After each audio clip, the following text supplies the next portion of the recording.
first surprise is this. So during our healing portion of the service, I was given a message from Spirit to start our lesson. Thank you, Una. To start our lesson this morning with this.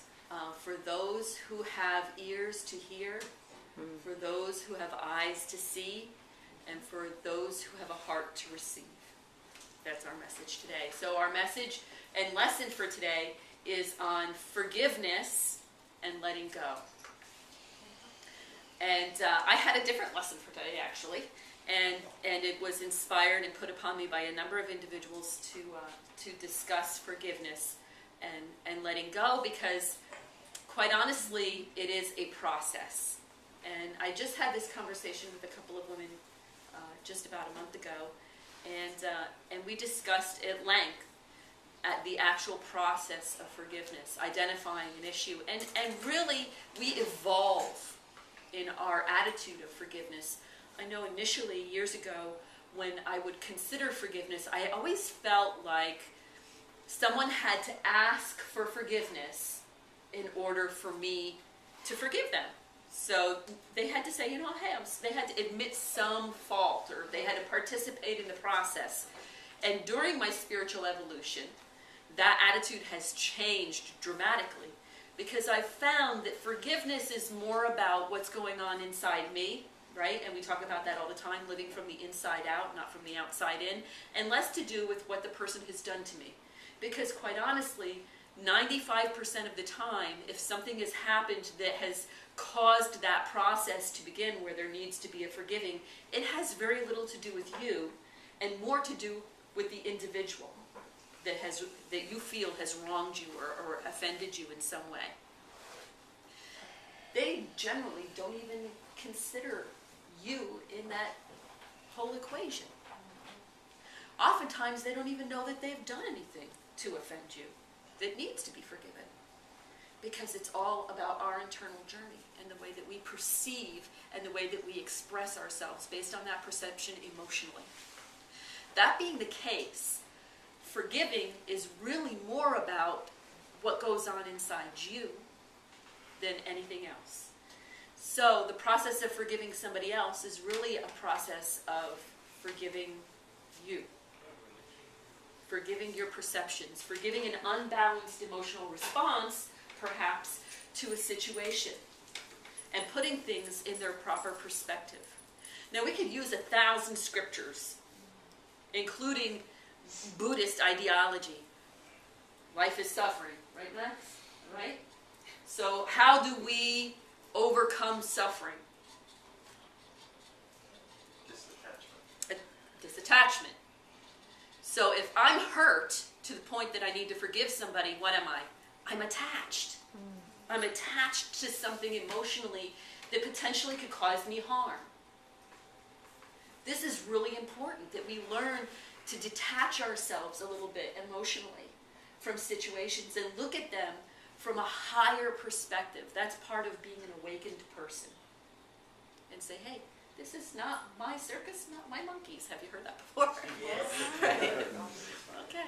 Wait, those are my monkeys. And sometimes they are your monkeys. And then it's a matter of evaluation, self-evaluation, and taking an inventory of why. Why am I hurt? Why do I need to forgive? And what is that process from this point on? You may not initially, in the process of forgiveness, be able to completely forgive. And you may have still some emotional response to a situation, and that's perfectly fine, as long as you acknowledge it and start working towards eliminating that or becoming detached. Becoming detached. From a more Christian perspective, of course, we let love cover over, right? It's all about love. Love covers over. We ask for forgiveness from God for mistakes that we make, things that we've done wrong. We ask for forgiveness from people that we've hurt, that we acknowledge that we've done something or said something. And I'm pretty sure there's nobody in this room that hasn't done or said something where you needed to ask someone to forgive you, right? Yeah. So then we also must practice that in our life and expect to participate in that process. If we're asking, we must be giving. The same as in abundance, right? You give, you receive. You give, you receive. It's an endless cycle. If in fact we are not forgiving, do you think that the person that we're supposed to be forgiving is suffering? No. I tell you from my own personal experience, I have issues of forgiveness. I have issues of emotional attachment. Some of you know my story.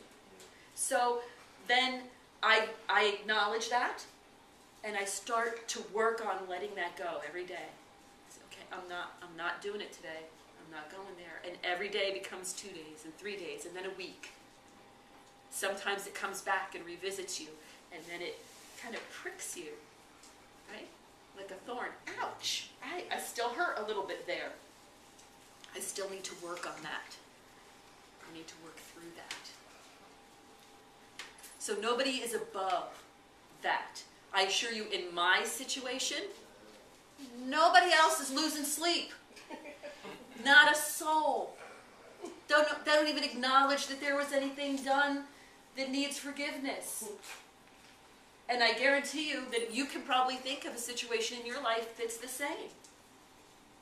So who is the person that's suffering in my unforgiving state? You are. Me. I'm suffering. I'm suffering terribly. Who's causing me to suffer? You. Me. I'm causing me to suffer. And so what does the Buddha say about that? Practice compassion, right? Practice compassion to others and practice compassion to self. To self. Be kind to yourself. So the other half of forgiveness is letting go. And that's that detachment. So how do we let go? We say we're not in control. That's how we let go. Right? You're making me cry. So, because everything we believe, ultimately, out of chaos comes divine order. Right? Everything happens for a reason, a lesson. The opportunity to use the tools that we have, our spiritual metaphysical tools in our life, so that we know how to hone our craft as awakened people, right? If you're not doing that, then you're not letting go. You're holding on to pain. You're holding on to anger. You're holding on to a past that is already gone. Right? It's already over. It's done. There's nothing you can do to change it. You can rehash it in your head over and over and over again. What could I have done? What could I have said? How could I have reacted differently? The only person that suffers in that process of holding on is you. So what do you do when that comes up into your mind? When those circumstances, that little prick happens, someone says something and it ignites that emotion in you. How do you practice letting go in your forgiveness?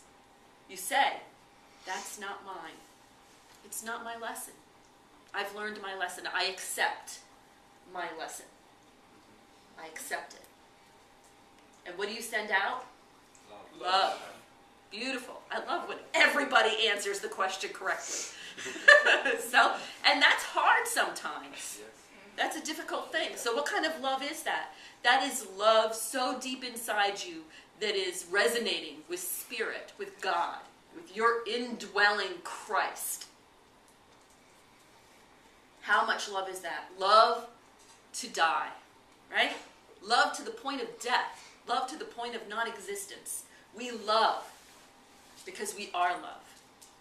So don't let situations hold you hostage.